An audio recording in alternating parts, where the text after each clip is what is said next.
गांव के किनारे किशन नाम का एक बहुत ही सीधा और गरीब नौजवान मटन कबाब का ठेला लगाता था। किशन के घर में उसकी एक बूढ़ी और बीमार माँ थी। किशन दिन रात मेहनत करके जो थोड़े बहुत पैसे कमाता, वो उसकी बूढ़ी माँ की दवाइयों में ही खर्च हो जाते थे। किशन बेटा, तू अभी तक अपना ठेला लेके नहीं गया? तेरी कमाई से ही तो घर में रात का राशन आएगा बेटा।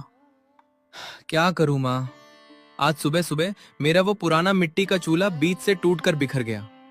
मेरी तो किस्मत ही खराब है। मेरे पास तो अब नया कोयला और लकड़ी खरीदने के भी पैसे नहीं बचे हैं। हिम्मत मत हार बेटा, भगवान सब ठीक करेगा। तू जंगल जाके कोई बड़ा और चपटा पत्थर ले आ, उसी पर अपना तवा रख के आज का काम चला ले। हाँ माँ, तुम ठीक कह रही हो। मैं अभी जंगल जाता हूँ। अगर आज मैंने मटन कबाब नहीं बेचे तो तुम्हारी दवा और रात का खाना कैसे आएगा? मैं जल्दी ही लौट कर आऊंगा। हे भगवान, आज तो मेरा ये पुराना मिट्टी का चूल्हा भी बीच से टूट गया। मेरे पास तो कोयला और लकड़ी खरीदने के भी पैसे नहीं हैं। नया चूल्हा कहाँ से लाऊंगा? अगर आज मैंने कबाब नहीं बेचे तो अपनी बूढ़ी माँ के लिए दवा और खाना कैसे ले जाऊंगा? किशन उदास मन से लकड़ियां बीनने के लिए पास के घने जंगल में चला गया। उसे लगा शायद कोई बंधा पत्थर मिल जाए जिस पर वो अपना तवा रखकर आग जला सके। लकड़ियां खोजते खोजते किशन जंगल के बहुत अंदर पहुंच गया। तभी उसकी नजर एक विशाल पेड़ के नीचे पड्ढे से एक बहुत ही अजीब और पुराने काले पत्थर के चूल्हे पर पड़ी।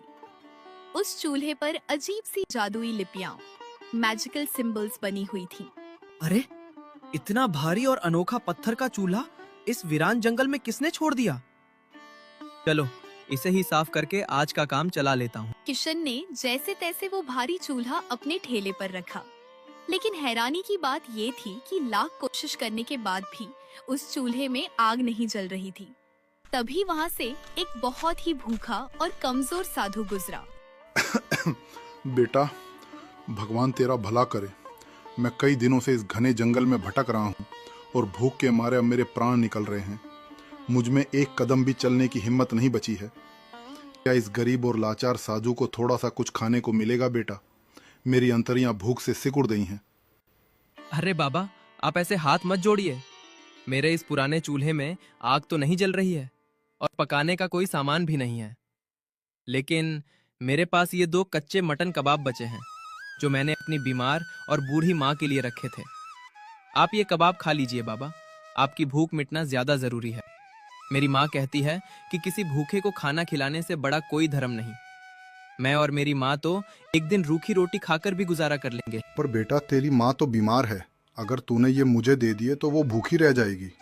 कोई बात नहीं बाबा, मेरी माँ ही मुझे सिखाती है कि किसी भूखे को खाना खिलाने से बड़ा कोई धर्म नहीं है। आप ये कच्चे कबाब ही खा लीजिए, कम से कम आपकी जान तो बचेगी। मैं और माँ तो एक दिन रूखी रोटी खाकर भी काम चला लेंगे।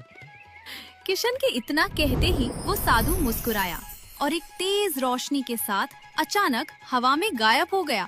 अरे बाप रे, ये क्या हुआ? वो साधु बाबा अचानक हवा में कहाँ गायब हो गए? और अगले ही पल उस काले पत्थर के चूल्हे में बिना लकड़ी और कोयले के अपने आप एक नीले रंग की जादुई आग धधक उठी। कमाल है, ये कैसी नीली आग है? इसमें तो एक तिनका भी नहीं है, फिर भी इतनी तेज जल रही है। ये जरूर उन साधु बाबा का ही कोई चमत्कार है। मैं जल्दी से इस पर कबाब सेंक लेता हूँ। कबाब सेकते ही उस नीली आग से एक खुशबूदार सुनहरा धुआं निकला जो हवा में तैरते हुए सीधे गांव पहुंच गया। ये कैसी मनमोहक खुशबू है। अरे, इसे सूंघते ही मेरे घुटनों और कमर का सारा दर्द कहाँ गायब हो गया। अरे रामू, मुझे तो हवा में अपने बचपन के दिन दिखाई दे रहे हैं। वो देखो, मैं अपने बाबूजी के कंधे पर बैठकर मेला देखने जा रहा हूँ। ये सच में कोई बहुत बड़ा जादू है। अरे किशन, ये कैसा कबाब है बेटा? इसे खाते ही मेरी बरसों पुरानी खांसी और कमजोरी बिल्कुल ठीक हो गई। मेरे शरीर में तो नई जान आ गई। ये सब ऊपर वाले की और तुम्हारी दी हुई सीख और उन साधु बाबा का चमत्कार है माँ। अब हमारे दुख के दिन हमेशा के लिए खत्म हो गए। किशन के जादुई कबाबों की खुशबू और शोहरत पूरे गांव में फैल चुकी थी। एक दिन गांव के सरपंच खुद चलकर किशन के ठेले पर आए। जीते रहो किशन बेटे, आज तुम्हारे हाथों के ये जादुई कबाब खाकर तो आत्मा तृप्त हो गई। सच कहूं तो तुम्हारे इस जादुई धुएं ने पूरे गांव की थकान और बीमारियां दूर कर दी हैं। ये सब तो ऊपर वाले का चमत्कार और आप बड़ों का आशीर्वाद है सरपंच जी। मैं तो बस एक गरीब सा कबाब बेचने वाला हूँ। कहिए, आज मैं आपकी क्या सेवा करूँ? बेटे किशन, अगले हफ्ते मेरी इकलौती बेटी की शादी है। शहर से बहुत बड़े बड़े लोग और रिश्तेदार बारात लेकर आ रहे हैं। मैं चाहता हूं कि बारात के स्वागत में मटन कबाब बनाने की पूरी जिम्मेदारी तुम लो। मुझे शहर के मेहमानों के सामने अपने गांव की इज्जत बढ़ानी है और तुम्हारे इन जादुई कबाबों से बेहतर और कुछ नहीं हो सकता। सरपंच जी, ये तो मेरे लिए बहुत बड़े सम्मान की बात है, लेकिन मैं तो एक गरीब आदमी हूँ। मेरा तो ये छोटा सा ठेला है। शहर के इतने सारे बड़े मेहमानों के लिए मैं अकेले इतना बड़ा इंतजाम कैसे कर पाऊंगा? अगर मुझसे कोई चूक हो गई तो आपकी पगड़ी। तू मेरी पगड़ी की चिंता मत कर बेटे।